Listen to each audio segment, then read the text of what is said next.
ආයුබෝවන්. මේ දවස්වල දවල් විතරක් නෙමෙයි රාත්‍රියට ඉතා උණුසුමක් දැනෙනවා. අපේ රටේ මේ කාලේට උෂ්ණත්වය ඉහළ යන එක සාමාන්‍ය දෙයක්. හැබැයි ඒකට හරියන අපේ ශරීරය පාලනය කරගන්න බැරි වුණොත් හිස රදය, තෙහෙට්ටුව වගේ ගැටලු වෙන්න පුළුවන්. ඉතින් අද මේ වීඩියෝ එකෙන් ඔයාලට කියලා දෙන්නේ මේ උණුසුමෙන් අපේ ශරීරයට සහනයක් ගන්න ලේසියෙන්ම අපිට දිනපතා අනුගමනය කරන්න පුළුවන් ක්‍රම කිහිපයක් ගැන. ඉතින් රැඳෙන්න මේ වටිනා වීඩියෝ අවසානයේ තේ. මේ ලෝපුරා සැරිසරන YouTube ගවේෂණය අමුතු ලෝකය.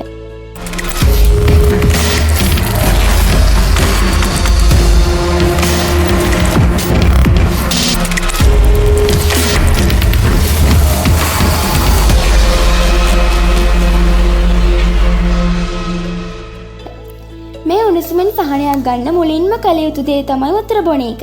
බොහෝ දෙනා මාසය දැනෙනකම් ඉඳලා ඉන්පස්සේ තමයි වතුර බොන්නේ. හැබැයි ඒක මේ කාලෙට ගැලපෙන්නේ නැහැ. ඔබට මහන්සිය දැනෙනකොට ඔයාගේ ශරීරයේ දැනෙනවත් ජලය අඩු වෙලා ඉවරයි. ඒ නිසා දවස පුරාම කුඩා වාරවලින් ජලය බොන එක ඉතා වැදගත්. මේකෙන් ශරීර උෂ්ණත්වය පාලනය වෙලා ඔබට ඉතා නැවුම් බවක් ලබා දෙනවා. ඒ වගේම මේ කාලෙට සිසිල් බීම, කෘත්‍රිම බීම වර්ග බොන එක අඩු කරලා ස්වභාවික බීම වර්ග වලට යන්න උත්සාහ කරනවා නම් වඩාත් හොඳයි. තැඹිලි, දෙහියුෂ, බෙහිමල් වගේ බීම වලින් ශරීරය සජලනය කරලා දෙනවා විතරක් නෙවෙයි ඇතුළතින් සිසිල් කරනවා. අපි මේ කාලෙට ඇඳුම් ගැනත් ටිකක් හිතන්න ඕනේ. බොහෝ වෙලාවට අපි ෆැෂන් එකට හෙවි මැටීරියල්ස් හෝ ඩාර්ක් කලර්ස් අඳිනවා.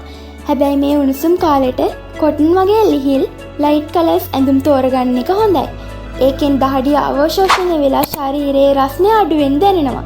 දවල් 11 ඉඳන් සවස 3 අතර හිරු රශ්මිය වැඩිම වෙලාව. මේ වෙලාවට පිටත වැඩ තියෙනවා නම් පුළුවන් නම් ටිකක් අඩු කරන්න.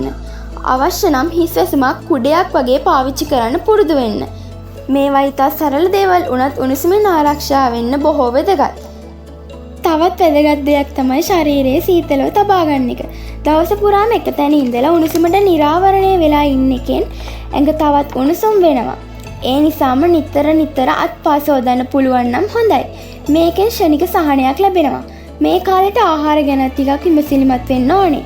මේ කාලෙට තෙල් බහුල ආහාර, බර ආහාර වලින් වැළකී සැහැල්ලු ආහාර සහ පළතුරු භාවිතය වැඩි කරන්න. උදාහරණ ලෙස කොමඩු, පිපිඤ්ඤා, ගස් ලබු වගේ ආහාරවල වෝටර් කන්ටෙන්ට් වැඩි නිසා අපේ ශරීරය සිසිල් කරනවා. ඒ වගේම උණුසුම නිසා ශරීරයට අධික තෙහෙට්ටුවක් එනවා. ඒ නිසා පොඩ්ඩක් විවේක ගන්න එක වඩාත් හොඳයි. ඔබට කලන්තය වගේ රෝග ලක්ෂණ දැනුනොත් ඒ නොසලකා හරින්න එපා. හැකිතාක් සෙවන සහිත තැන්වල ඉන්න, වතුර බොන්න, විවේක ගන්න. මේ වගේ වැදගත් වීඩියෝ නිතරම බලන්න අමුතු ලෝකේ YouTube channel එක subscribe කරලා ඔයාගේ යාළුවන්ටත් බලන්න share කරන්න.